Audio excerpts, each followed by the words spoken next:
tantas personas la historia les resulta apasionante y siempre tenemos un mentor o alguien que nos ayuda o que nos empuja a llevar a buen término, en su caso, esta vocación. Entonces fue un párroco, don Tomás Gutiérrez, pues que le inculcó, como a muchos otros jóvenes, a principios de los 80, el interés por el pasado del pueblo, y con apenas 18 o 20 años pues ya lo acompañaba a Jaén para investigar en los archivos de la catedral o en la antigua Casa de la Cultura, y fueron muchos los datos que encontraron en aquellos legajos y que sin duda sirvieron para aumentar aún más el interés que él desarrolló por la historia de Villar Compardo. Y pasados los años, pues se tuvo que labrar el futuro, que de historiador la verdad es que, salvo honrosas excepciones, pues no se vive muy bien. Entonces, hizo su carrera, pero el interés ha seguido latente en él y ha vuelto a trabajar sobre el pasado. De hecho, ahora mismo es el cronista oficial de Villar Compardo, aunque su actividad docente es en Porcuna, ¿no? Sí, en Porcuna. Perfecto. Entonces, sobre unos 8 años, descubrió la información que guardaban los inmensos, los archivos municipales y parroquiales, y se puso mano a la obra para sacar todos los datos posibles acerca de la historia del Villar.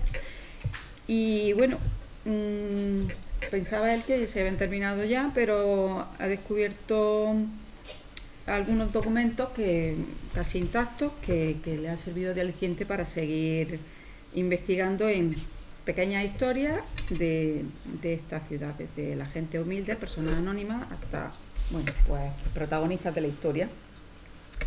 Y bueno, pues una frase suya: conocer la historia de un municipio no es sentir nostalgia de nuestro pasado, sino entender la realidad de nuestro presente.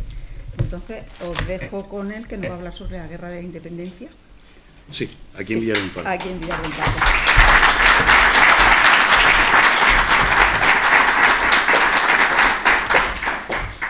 Bueno, en primer lugar, gracias por vuestra asistencia, tanto a los ponentes, a Eloísa, que ha organizado todo este lío, como a todos los paisanos de mi pueblo. Bien, como ha dicho Eloísa, tenemos los archivos históricos en el ayuntamiento y en la parroquia, que son una auténtica joya. La verdad es que cada vez que te pones a escudriñar un poquito, siempre encuentras cosas nuevas que te sorprenden. El tema que tratamos hoy, que es sobre el Villar Compardo en el contexto de la Guerra de la Independencia, hay una documentación muy extensa sobre qué ocurre en este pueblo durante el transcurso de la Guerra de la Independencia. Ahora veréis que un montón de cosas, también hablaremos de comida, un poquillo, porque pasan tropas por aquí por el pueblo, hay que darle avituallamiento, lógicamente. Todo el lío de la guerra comienza el 18 de octubre de 1807, cuando las tropas francesas comienzan a entrar en la península ibérica, debido a un tratado que se firma entre España y Francia, el Tratado de Fontainebleau. Según ese tratado, España deja pasar las tropas francesas con la intención de conquistar Portugal y luego repartirse Portugal. La jugarreta era menuda, ¿no? Lo que ocurre es que la cosa sale mal, y entonces Napoleón, la intención que tiene no era de conquistar solo Portugal, sino conquistar también España y Portugal. Entonces, todo el lío comienza en el 1808, el año siguiente, cuando el pueblo, los españoles ven que los franceses no tienen intención de invadir Portugal, sino de invadir España. Comienzan a situarse en las ciudades más importantes del país, y aquí es donde empieza ya el auténtico problema, ¿no? La gente comienza a quejarse del consumo de comida, de los abusos de los soldados, y hay un descontento general. Este descontento general desemboca en un famoso motín, el motín de Aranjuez, os digo la fecha, el 17 de marzo, ¿no? Y en ese motín es destituido el ministro Godoy, y Carlos IV es obligado a abdicar en favor de su hijo Fernando VII. Fernando VII se había metido en el motín de Aranjuez, por detrás, ¿no? Un poquito. ¿Qué ocurre? Que unos días más tarde Napoleón llama a Carlos IV, llama a Fernando VII a Bayona, allí lo hace abdicar en favor de su hermano José I. Entonces, los dos reyes, Fernando VII queda recluido en Francia durante 6 años, que son los que dura la guerra, en el castillo de Valençay, en el centro de Francia, y España queda sin gobierno. Rápidamente la gente se da cuenta del problema, estalla la famosa revuelta del 2 de mayo en Madrid. Al día siguiente hay un montón de fusilamientos y es cuando realmente estalla la guerra de la independencia, la guerra contra los franceses.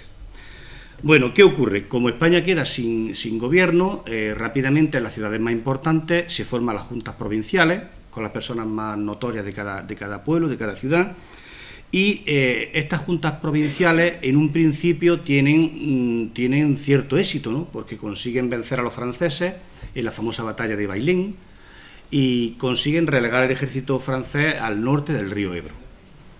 Pero bueno, de todas formas, aunque las juntas provinciales tienen cierto éxito, había mucha descoordinación. Entonces fue necesario formar una junta central suprema a nivel de todo el país, y esta Junta Central Suprema se encargará de coordinar toda la lucha contra los franceses. Pero bueno, Napoleón tenía mucha ansia de conquistar España, de conquistar muchos países, y ahí tuvo el gran problema, y rápidamente organiza una contraofensiva. Concretamente a finales de 1808 entra la Gran Armada con 250.000 hombres al mando de Napoleón y barre la península de norte a sur, literalmente, ¿no? La Junta Central Suprema, que estaba en un principio en Aranjuez, se ve obligada a bajar a Sevilla, huyendo de Napoleón, y más tarde huye hasta Cádiz, que era la última ciudad, el último refugio que tiene la Junta Central Suprema.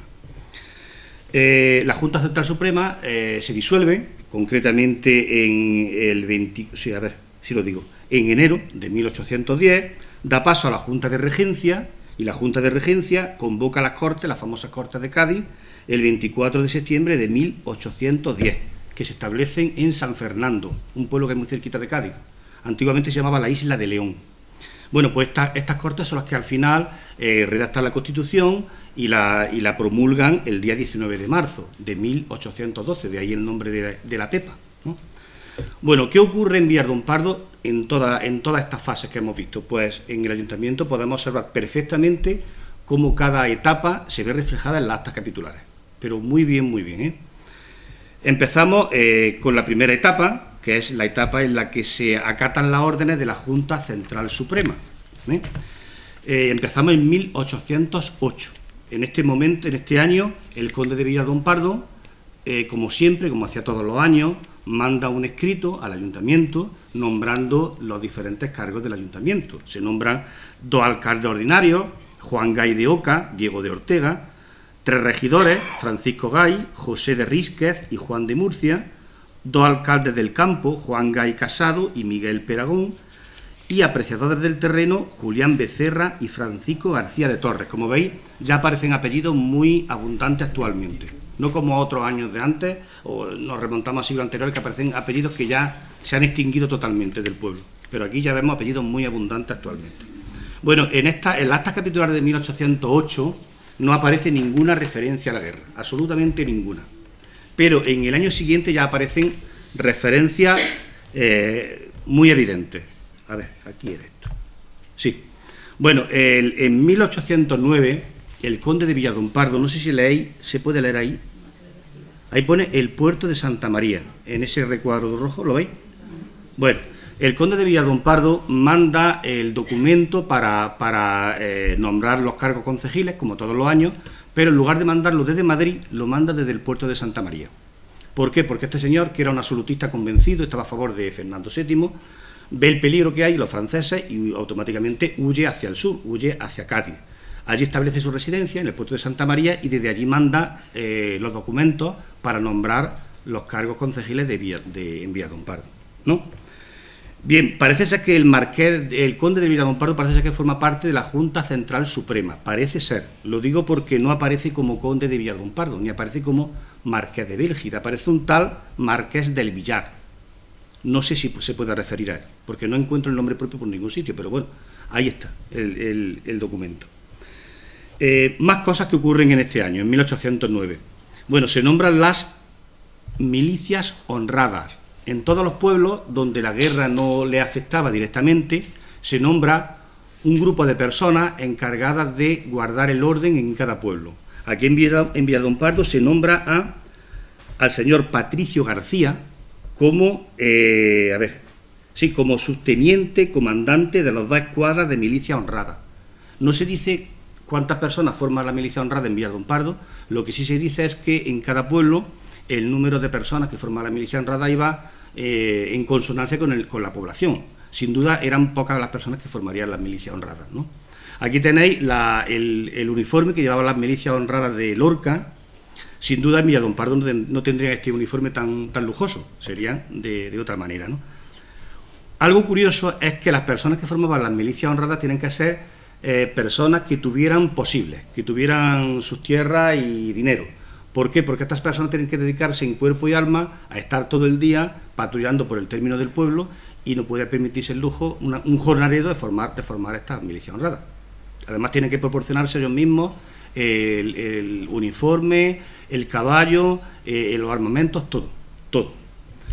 Bien, más cosas que ocurren en el ayuntamiento. Ya pasamos a finales de 1809.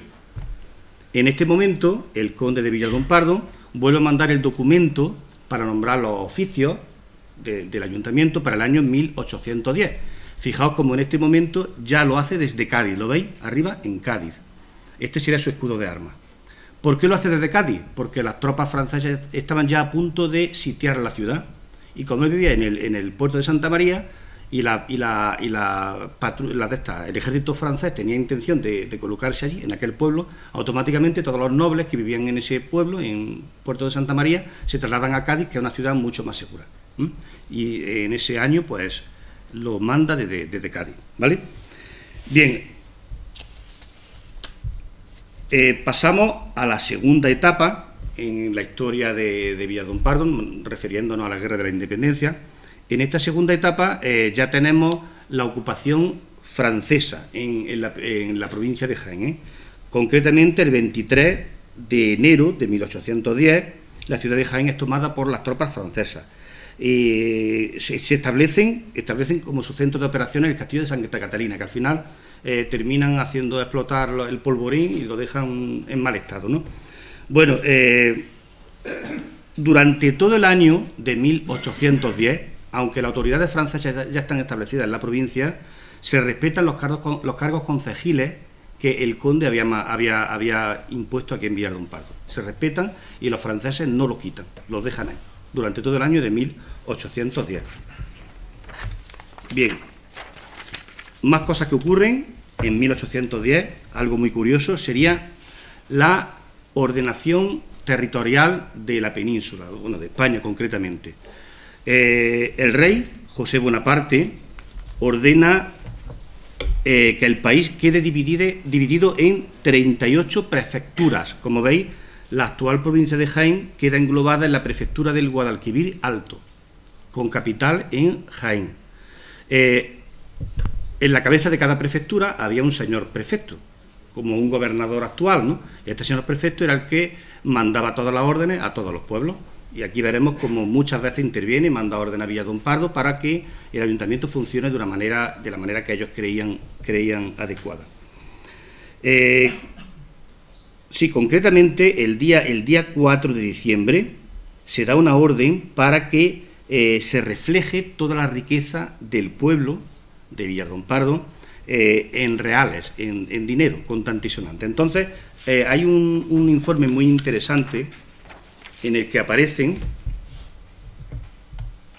bueno, esto no, bien, bueno, hay un informe muy interesante en el que aparece reflejada toda la riqueza de Villar don Pardo, ordenada por propietarios, ¿no? Entonces, por ejemplo, todos los vecinos que vivían aquí en el pueblo tenían propiedades por un valor de 478.430 reales. Los forasteros tenían un valor en su riqueza de 911.810 reales. Como veis, la propiedad de los forasteros era muy superior a los que vivían en el pueblo. Las propiedades del conde, que parece ser que las propiedades del conde fueron nacionalizadas, tenían un valor de 333.500 reales. Y luego pasamos a las propiedades del conde aquí en el pueblo, en el casco urbano. Entonces se valora el castillo, que no le llaman castillo, le llaman cortijo del conde, casa cortijo del conde, por un valor de 5.000 reales, el horno del pan cocer, por un valor de 4.000 reales, el molino de aceite, 4.000 reales, la bodega y el granero, 2.000 reales, y las 3 huertas, 6.000 reales. Sabéis localizar todos los sitios más o menos, ¿no? El horno de pan cocer estaba donde hoy están los 2 bares La Anagrán. El molino de aceite está justo en el Pilar, enfrente de donde estaba antes el abrevadero. La bodega y el granero están en el parquecillo infantil, ahí en el castillo. Hace poco se le sigue llamando el granero. Y luego las 3 huertas, una estaba en el Pilar, en el Chiranco, y las otras 2 en la Huerta Salada, a cada lado del arroyo. Bien, en el año siguiente, en el 1811, cambia radicalmente la forma de elegir los cargos de concejiles del ayuntamiento. Ya lo va a hacer el señor prefecto, como el gobernador de la provincia, ¿no? Bien, pues el señor prefecto envía una orden al Ayuntamiento del Villar para que se mande a Jaén un listado de las 20 personas más adecuadas para formar los cargos concejiles del ayuntamiento. Una vez que recibe el señor prefecto esos nombres, elige a las 10 personas que él cree que son más adecuadas. Supongo que no conocería a nadie, pero bueno, aquí tenéis el listado de aquellas 10 personas elegidas por primera vez por el prefecto. Ya el conde de Villalón-Pardo no volverá jamás a elegir los cargos del ayuntamiento, nunca más, ya hasta la actualidad, por supuesto, ¿no? Bien, aquí tenéis como corregidor se nombró a Juan Rodríguez, como primer regidor a Patricio García. Este hombre está siempre presente, Patricio García, siempre. Pedro Ruiz. Luego municipales se nombran a 10, Bartolomé Gay, Diego Ortega, Pedro de la Cámara, Antonio Higuero, Bonoso de Amor, Manuel García, Antonio Jiménez y como alcalde a Alonso Gay. ¿Lo veis ahí? Como veis, todos los apellidos hoy en día nos suenan mucho porque son apellidos ya muy abundantes en la actualidad. Bien. Y ahora viene lo peor que le ocurrió al pueblo, que sería la contribución que hizo Villalón-Pardo a las tropas francesas.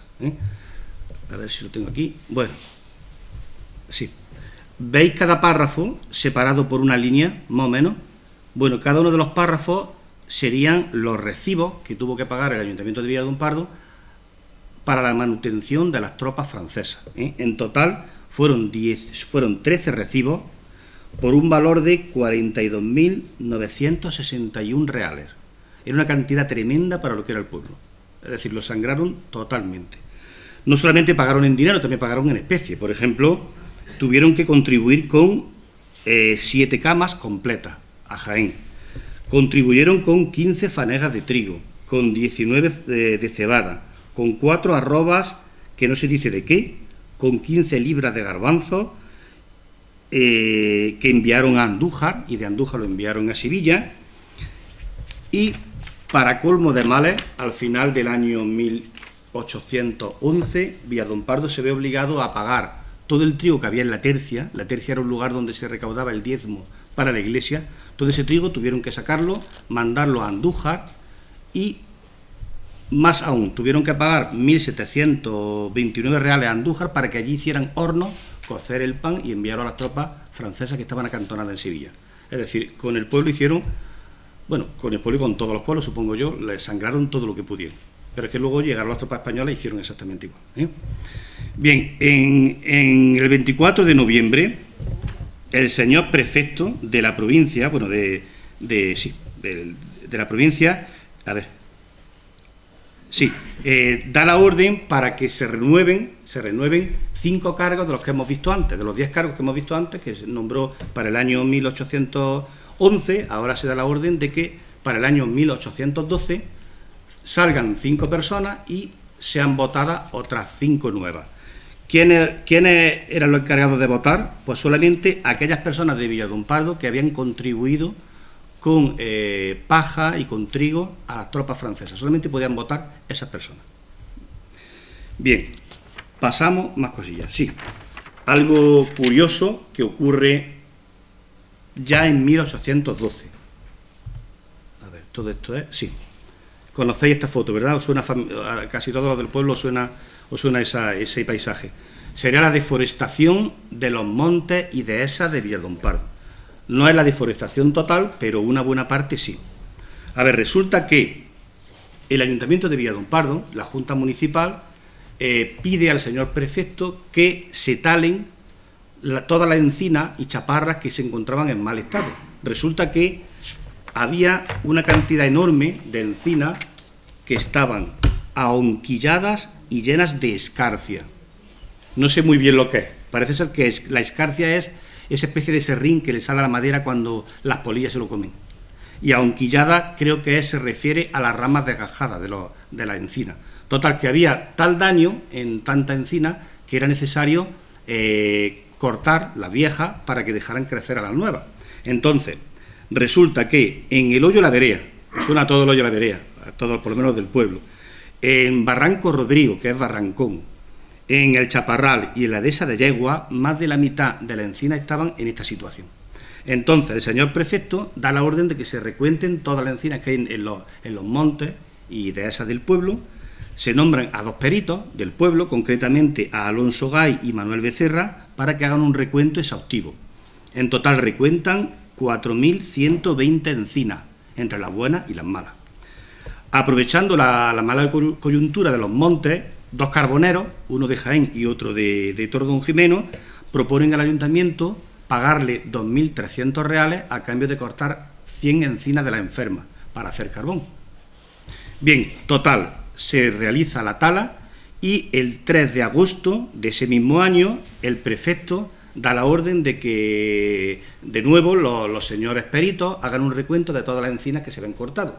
La verdad es que se tenía mucho cuidado con el tema de la encina de los pueblos, porque era un medio de subsistencia para los habitantes y para el ayuntamiento, que también sacaba su dinero. En total se hizo un recuento de todas las encinas cortadas y fueron 1.248 encinas las que se cortaron, más las otras 1.000 que habían cortado los carboneros. En total se habían cortado 2.248 encinas de un total de 4.120. Más de la mitad de las encinas que había en el pueblo se habían deforestado.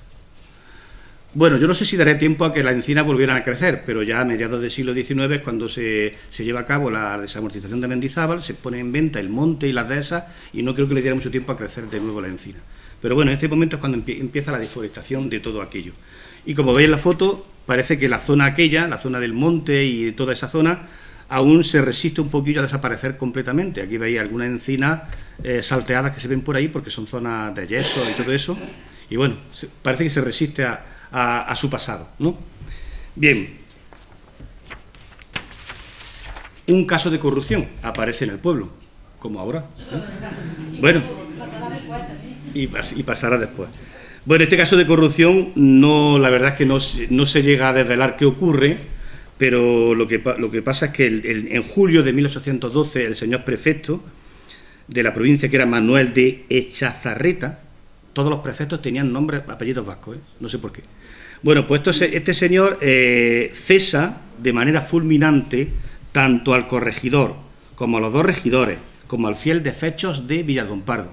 Parece ser que hubo un desfalco en el pósito. El pósito era el lugar donde se guardaba el trigo.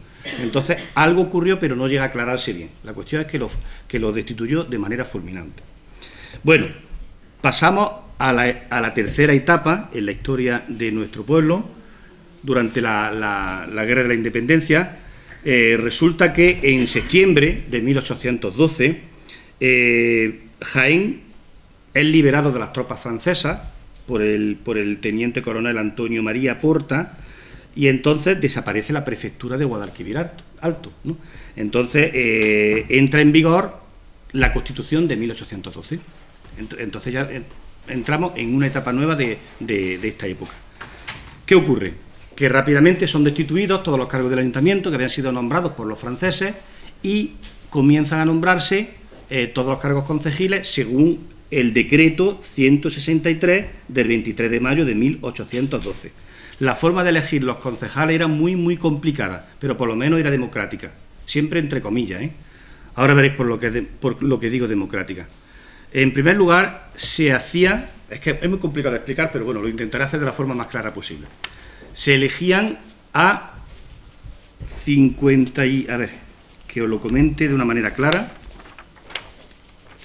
Sí, en primer lugar, las personas que tienen derecho a elegir eran todos aquellos que tenían derecho de ciudadano. En Villaldompardo parece que solamente tenían derecho de ciudadano 55 personas. Entonces esas 55 personas se reunían y elegían a 9 electores. Entonces, si os fijáis en este documento, aquí tenéis un nombre propio, ¿lo veis? Y aquí tenéis una serie de otros nombres, ¿lo veis? Bueno, pues cada persona elegía a los 9 electores que creían más adecuados. Si pasamos página a página, pues veremos aquí otro montón de personas. En total son 55 los electores que eligen, perdón, las personas, los votantes que eligen a los 9 electores. Aquí, ahí y ahí. Viene muy clarito, se puede leer muy bien. Lo que pasa es que, claro, desde esa distancia... Bueno, una vez que se elegían los 9 electores, que fueron, o lo leo, fue Manuel de Medina, Juan Rodríguez, Alonso Manuel García, José Domínguez, Gaspar de Domingo, Bernardo José Armentero, Fernando de Moya, Juan de Cuenca y Francisco Patricio García. Bueno, estas personas, estos 9 electores, se volvían a reunir el día festivo más próximo, que fue el Día de Todos los Santos, el día 1 de noviembre de 1812. Y estos 9 electores eran los encargados de elegir los cargos del ayuntamiento, que serían un alcalde ordinario, Alonso Manuel García, un regidor primero, Manuel de Medina, un regidor segundo, Gaspar de Domingo, un procurador síndico, Juan de Murcia, 4 personas que era la cabeza del ayuntamiento. Luego estas personas se volvían a reunir y nombraban a otros muchos cargos del ayuntamiento, pero muchos, ¿eh? Nombraron a un secretario, nombraron a alguacil mayor, nombraron a 2 alcaldes del campo, a apreciadores de los bienes del campo, a un fiel de fecho. Total, mucha gente estaba implicada en el gobierno del ayuntamiento de Villadomparo. Más cosas. Bueno, ya sabéis que ya estamos en esa etapa en la que lo que dominaba en Villadomparo, bueno, en la provincia de Jaén, era la Constitución, las tropas españolas. Bueno, pues ahora le toca a Villadomparo proporcionar ayuda a las tropas españolas. De nuevo viene el problema de tener que ayudar a las tropas españolas con dinero y con suministros. Entonces se hace un informe en enero de 1813 se hace un informe con todo lo que Villadomparo había proporcionado ahora a las tropas francesas. Entonces se suministra una cantidad tremenda de trigo y de comida a los almacenes de Jaén, también se suministra a la villa de Mengíbar, se suministra a la casa de postas de Cañuelas, se suministra a las caballerías y peones de la brigada de Jaén, y lo más curioso es el suministro que se hace a las tropas que pasan por Villadomparo. No se dice cuántas tropas pasan, cuántos soldados, ni cuántos cargos militares, no se dice nada, solamente se dice la cantidad de comida que se le tiene que dar. Y os lo leo para que veáis lo curioso que es, ¿no? Por ejemplo, se tienen que dar 594 panes de a 2 libras, por un valor de 1.484 reales, 19 fanegas y 10 celemines de cebada, 323 raciones de menestra fina, no sé lo que es. A ver si la compañera que no sé lo que es la menestra fina.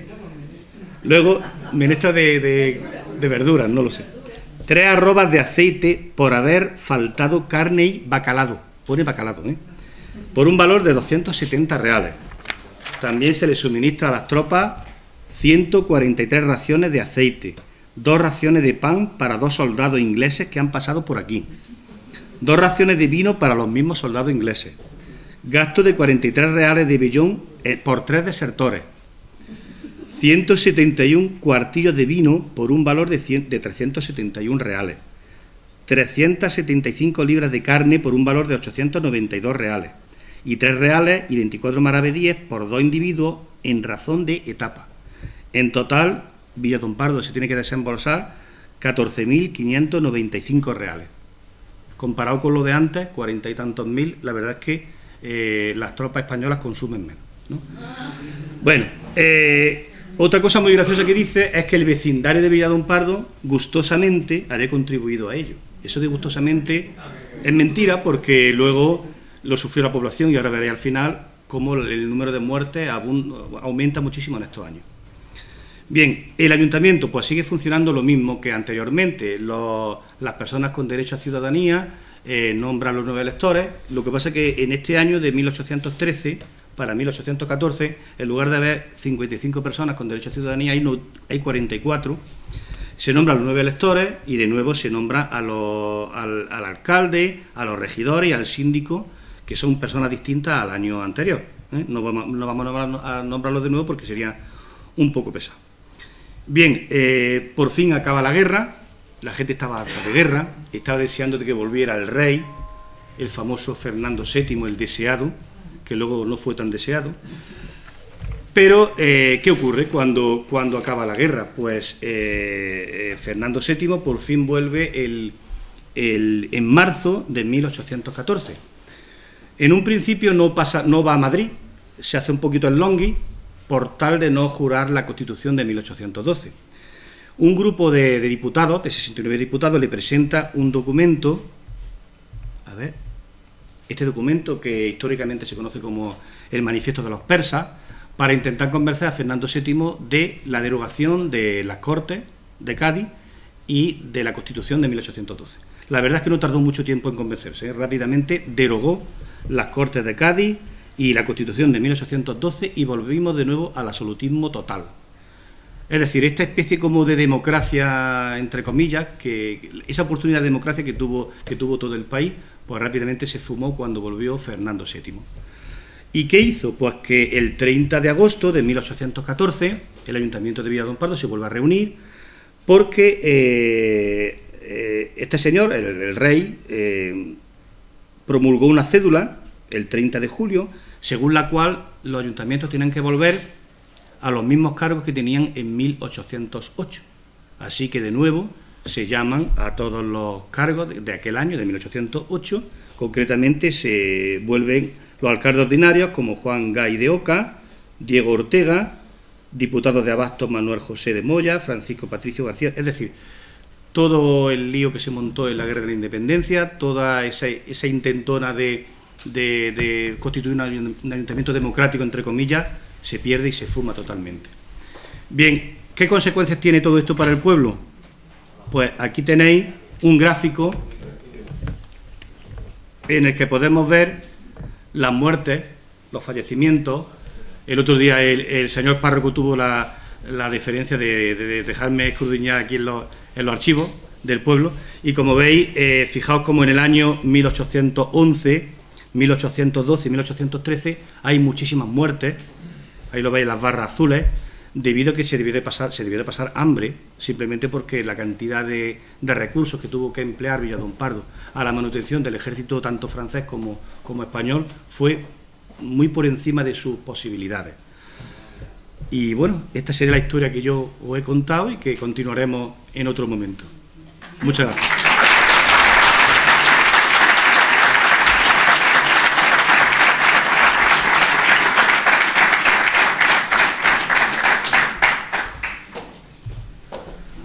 A ver, ¿quién solo si quiere? Pues de nuevo muchas gracias al conferenciante. Creo que nos están ilustrando sobre distintos periodos de la historia y sobre distintos ámbitos, y algunos están tocando varios ámbitos a la vez. Bien, pues ahora